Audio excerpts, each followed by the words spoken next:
एक गांव में छोटी सी झोपड़ी में राम और उसकी बूढ़ी माँ बेहद गरीबी में जिंदगी बिता रहे हैं। माँ, ये दवाई पी लो। राम की माँ चारपाई पर लेटी हैं। मैं ठीक हूँ राम।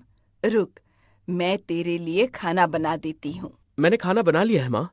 आप दवाई लेकर थोड़ा आराम करो। मैं जंगल में जाके लकड़ियाँ जमा कर लेता हूँ। आज पास के गांव में बाजार है। लकड़ियाँ बेच के आपकी ये दवाई भी लेके आता हूँ। समय पे खाना खा लेना माँ। मैं शाम को देर से लौटूंगा। राम घर से निकलता है। थोड़ी देर चलने के बाद वो जंगल में पहुँच के लकड़ियाँ जमा करने में जुट जाता है। कुछ देर बाद अच्छी खासी लकड़ियाँ जमा होने के बाद वो थक के एक कुएं के पास पेड़ के नीचे खाना खाने बैठ जाता है।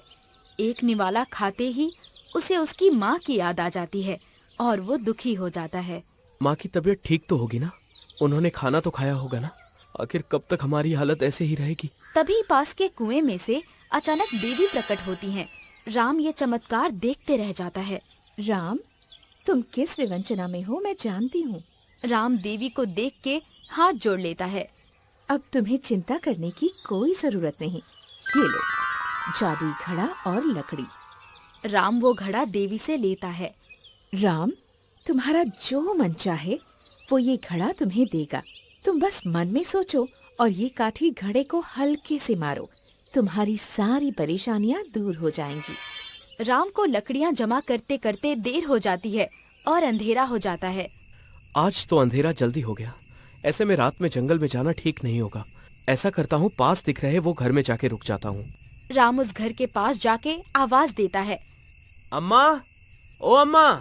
कौन है? अम्मा, मैं राम हूँ। लकड़ियाँ जमा करता हूँ। आज मुझे लकड़ियाँ जमा करते हुए देर हो गई। क्या मैं आज रात आपके यहाँ रुक सकता हूँ? घर के अंदर से कोई आवाज नहीं आती। अम्मा, आप फिक्र मत करो। आपको खाना नहीं बनाना पड़ेगा। मेरे पास जादुई घड़ा है। वो जो चाहे वो दे सकता है। ये सुनते ही बूढ़ी अम्मा दरवाजा खोलती हैं। अरे बेटा, तुम बाहर क्यों खड़े हो? अंदर आ जाओ। बताओ अम्मा, क्या खाना चाहोगी? बेटा, बहुत दिनों से अच्छा खाना नहीं खाया। ऐसा करो, एक 5 पकवान से भरी थाली दे दो। राम मन में ये इच्छा बोलता है और घड़े को काठी से मारता है। तभी 2 पंच पकवान से भारी थैलियां उस घड़े से निकलती हैं। अम्मा ये देख के खुश हो जाती हैं। राम खाना खा के चारपाई पे सो जाता है और घड़ा उसी के नीचे रख देता है। आधी रात में बूढ़ी अम्मा उठ के चालाकी से राम का जादुई घड़ा दूसरे घड़े से बदल देती है। राम सुबह होते ही घड़ा लेके अपने घर चला जाता है। घर पहुंचते ही वो माँ को बुलाता है। माँ, माँ, अब मुझे कोई काम करने की जरूरत नहीं। ऐसा क्या हो गया राम? तुम तो बेहद खुश नजर आ रहे हो। अब हमारे सारे सपने सच होंगे। मैं आपको अच्छे अस्पताल में लेके जाऊंगा और आपका इलाज भी करवाऊंगा।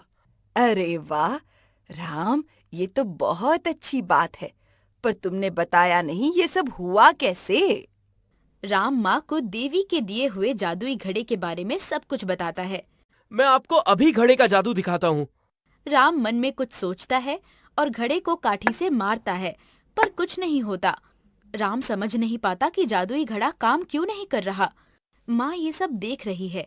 अरे, ये जादुई घड़ा काम क्यों नहीं कर रहा? राम उसे और एक बार काठी से मारता है, पर कुछ नहीं होता। वो उसे बार बार काठी से मारता है और एक समय पे घड़ा फूट जाता है, पर कोई जादू नहीं होता। राम, तुम परेशान मत हो।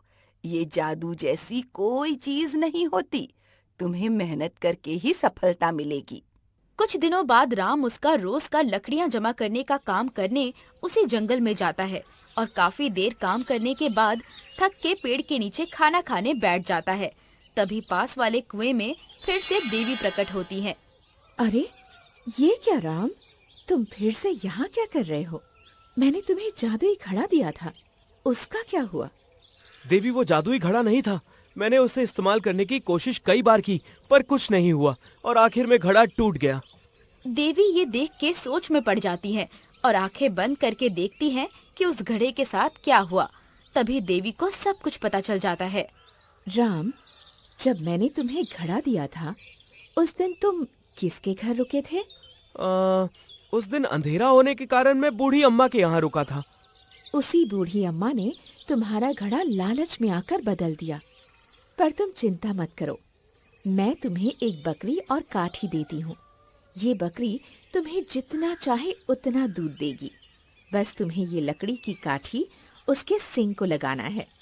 तुम्हारे अलावा जो भी ऐसा करेगा उसे सबक मिल जाएगा। बकरी और लकड़ी की काठी देकर देवी अदृश्य हो जाती है।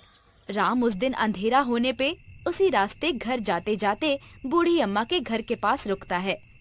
अम्मा, ओ अम्मा, घर पे हो क्या?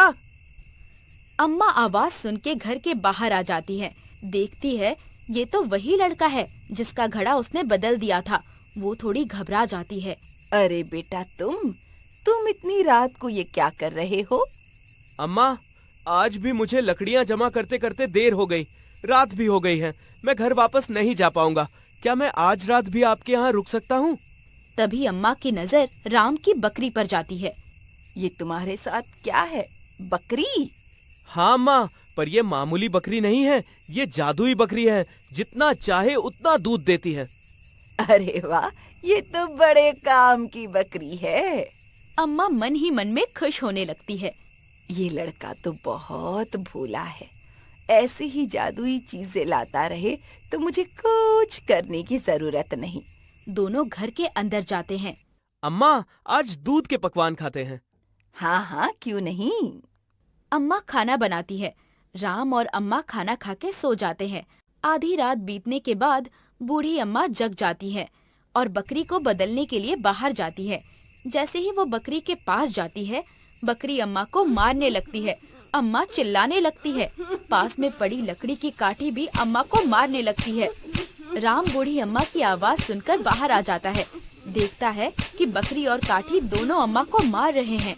अरे रे, रुक जाओ, रुक जाओ। बकरी और काठी राम के कहने पर रुक जाते हैं। मुझे माफ कर दो, मैं ऐसा फिर नहीं करूंगी। बेटा, मैंने ही तुम्हारा जादुई घड़ा चुराया था और आज फिर से लालच में आकर मैं तुम्हारी बकरी भी चुराने वाली थी। मुझसे बहुत बड़ी भूल हो गई, मुझे माफ कर दो। अम्मा राम को जादुई घड़ा वापस करती है। अम्मा, आपने जो भी किया बहुत गलत किया, पर आपको अपनी गलती का एहसास हो गया है, तो चलो मैं आपको माफ कर देता हूँ। राम अपनी बकरी, लकड़ी की काठी और जादुई घड़ा लेके वहाँ से निकल जाता है। राम अपने घर में है। वो अपनी माँ को सारी कहानी बताता है और जादुई बकरी भी दिखाता है। उसकी माँ बेहद खुश हो जाती है। उसके बाद वो अपनी जिंदगी खुशी से जीते हैं।